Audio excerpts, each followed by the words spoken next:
Ladies and gentlemen, please take your seats. You know, there's something to be said for managing to exist in multiple worlds. And, well, much like us, if you're within the sound of my voice, existing in multiple worlds, you're in the seats with once more. And I mean, as always, my name is Dave Voigt, and I'm the host of this podcast, where we sit down with a wide-ranging variety of entertainment industry professionals. We pick their brain about current projects, state of the industry, how they got started, and so very much more, in a light and in a conversational fashion. And, you know, if you like how we do things around here, I'm going to assume you do, because you're listening. And if you are, keep listening and subscribe. Hit that subscribe button, gives you a 5-star rating on your podcast provider of choice. We're available pretty much everywhere, places like Apple, Amazon, Spotify, Google, and plus we archive every single one of our episodes over at our In the Seats YouTube channel, so give us a like and subscribe there as well if you wouldn't mind. Also, don't hesitate to check us out on social media. We're on the Facebook, the Twitter, the Instagram, the Letterboxd, the TikTok, and probably a few other places at In the Seats for all sorts of fun updates. And finally, and I do dare say most importantly, please pay us a visit over at In the Seats, intheseats.ca for all the latest and greatest from the world of film, television, basically the moving image at large. Because guess what? If we love to watch it and write about it and talk about it, we love it that much more when you come by and read about it and listen about it. So please do us that ultimate kindness. Come on by and pay us a visit.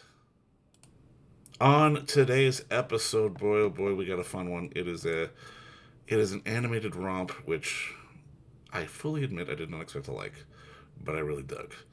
From the mind of Clive Barker, it's Night of the Zoopocalypse, and it's the story of when a wolf and a mountain lion team up together when a meteor unleashes a virus that turns zoo animals into zombies.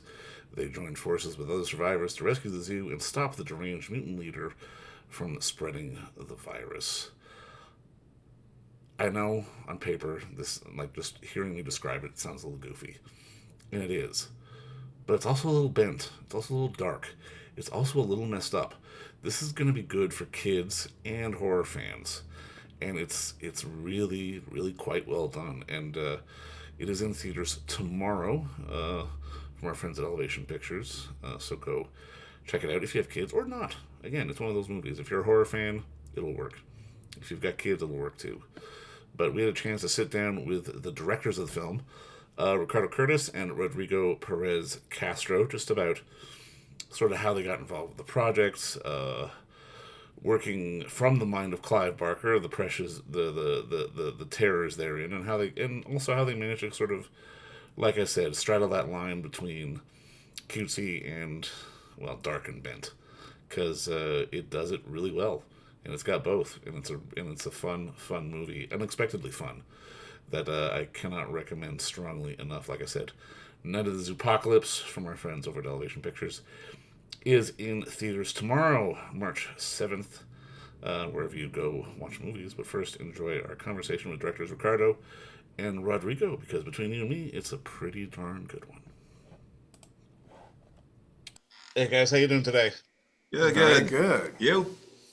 I'm good. I mean, obviously, Excellent. just to kick this off, just to kick this off officially, just thank you guys so much for the time today. I really appreciate this. Well, thank you. Anytime. I mean, congrats on the movie, because I mean, I will fully admit, I did not expect to get what we got, because honestly, it's cute, it's adorable, but it's also dark and bent and a little messed up all at the same time. Perfect. Curious, like, how did you guys manage to sort of Get away with it? especially sort of in the early days when you got into this project? Yeah, so the project was first brought to me by Steve Hoban from Copperheart Pictures, and they had worked with Clive Barker for a while on various things, and he had a graphic novel that he had written that was unpublished. It was meant for adults. And Steve had this great idea that, well, we can turn this into an animated film. And when he brought it to me, he says, hey, I got this Clive Barker thing, and I want to make it into a family For film. the whole family. And I'm like, what? You mean the Hellraiser Candyman guy? Well, like, what are you talking about? And then he pitched it to me, and I just had like all these visuals and ideas. And I'm like, oh, I totally get this. This could actually really work. And as I was thinking about that further, I thought, man, I need a co-director on this. I need a partner in crime. So Rodrigo, who I've worked with for a long time, who I knew was also a huge genre fan, I asked him to come along for this ride, and he did. I'm a huge horror fan and I love animals, so for me it was like having these two things that I love so much, monsters and animals, and be able to combine these two passions of mine was very hard to resist, and it was just such a simple concept, and we had so much freedom just to play along and, you know, come up with all these twisted, kind of demented ideas. Yeah, when and Clive had basically given us carte blanche, because this was this adult-oriented graphic novel, Like, and do we're your making thing. a family-oriented animated film. So he's like, "You guys are the experts. Why don't you guys do that and show me something?" And when Clive Barker says do your thing, you do your thing, and this is the result. Is that extra pressure, or is that like? Because I mean, I can imagine when someone like Clive Barker just sort of hands you the book. Yeah, I can imagine you're probably looking behind yourself, going, "Really? Are you sure?" Well, I think definitely in the back of your mind. Well, first of all, it's like, great, we get to do everything we want to do. And it's an independent animated film, so you can do whatever you want to do because there's no big studio telling us how we should do this. So we're just having fun.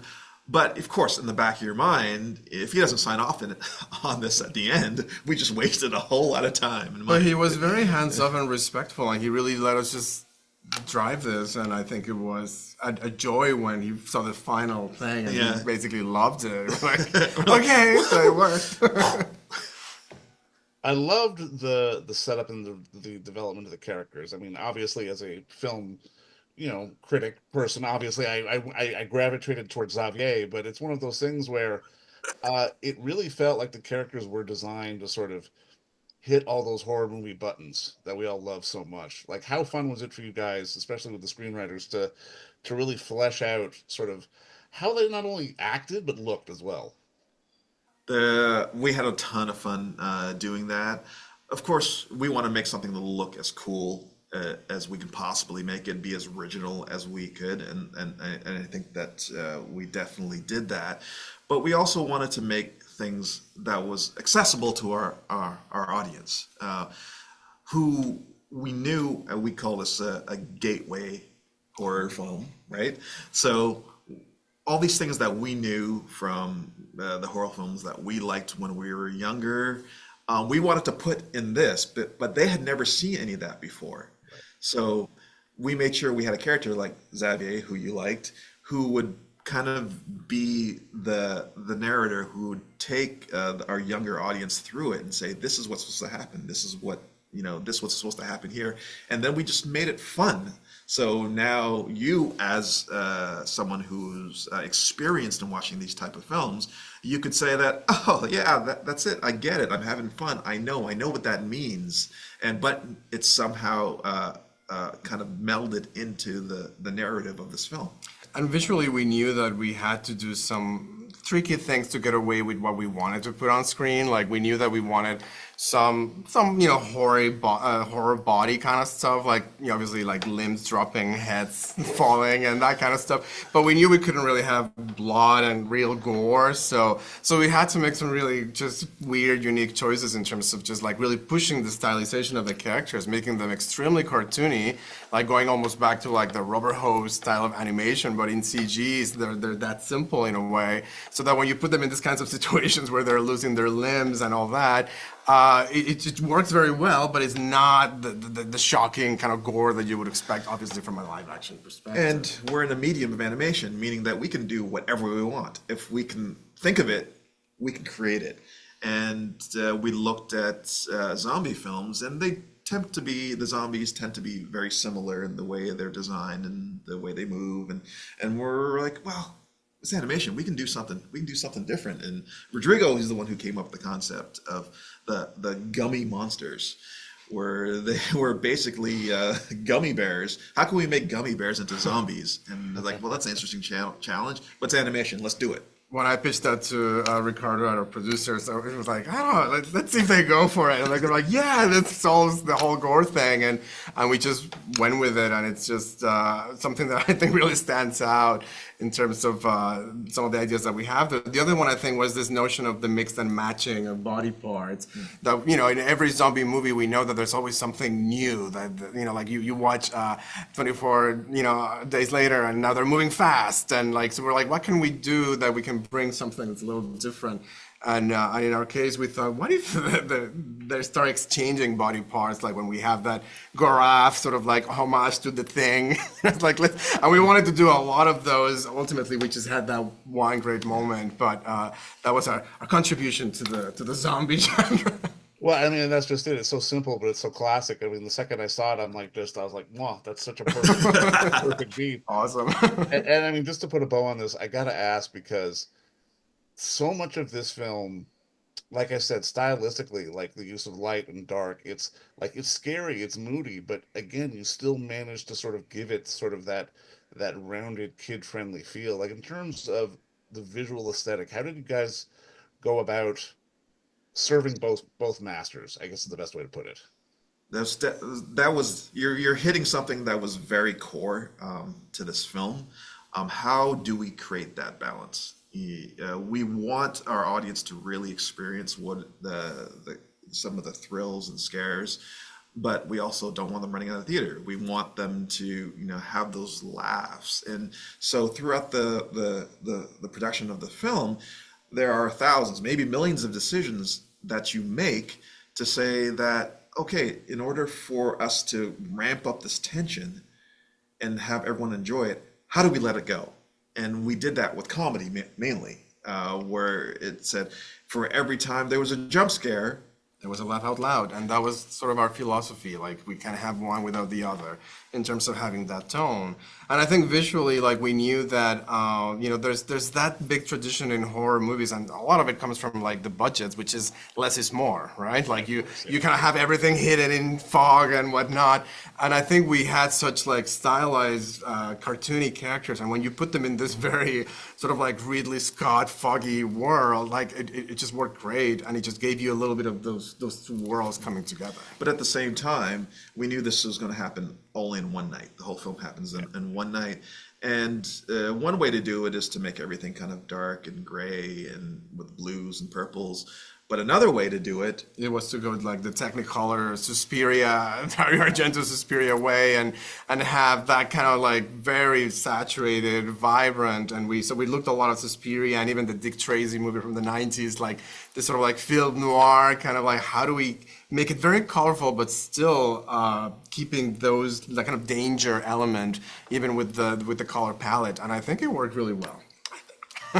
No, it did, and then some, guys, because I mean, honestly, the hardcore horror heads are going to take their kids, and they're all going to love it, and then they're going to tell their friends. I think there's going to be a real groundswell with this movie. Let's hope so. I mean, again, guys, just congrats on the work, and thank you so much for the time today. No, thank you so much. Thank you. And don't forget to visit our friends over at Bay Street Video for all your DVD, Blu-ray rental, or purchasing needs this summer, as they are still open for curbside and some mailing delivery as well. Over at 1172 Bay Street, Toronto, Ontario, Canada, you can give them a call at 416-964-9088. That's 416-964-9088. Or send them an email at baystreetvideoto@gmail.com for any of your DVD and Blu-ray needs.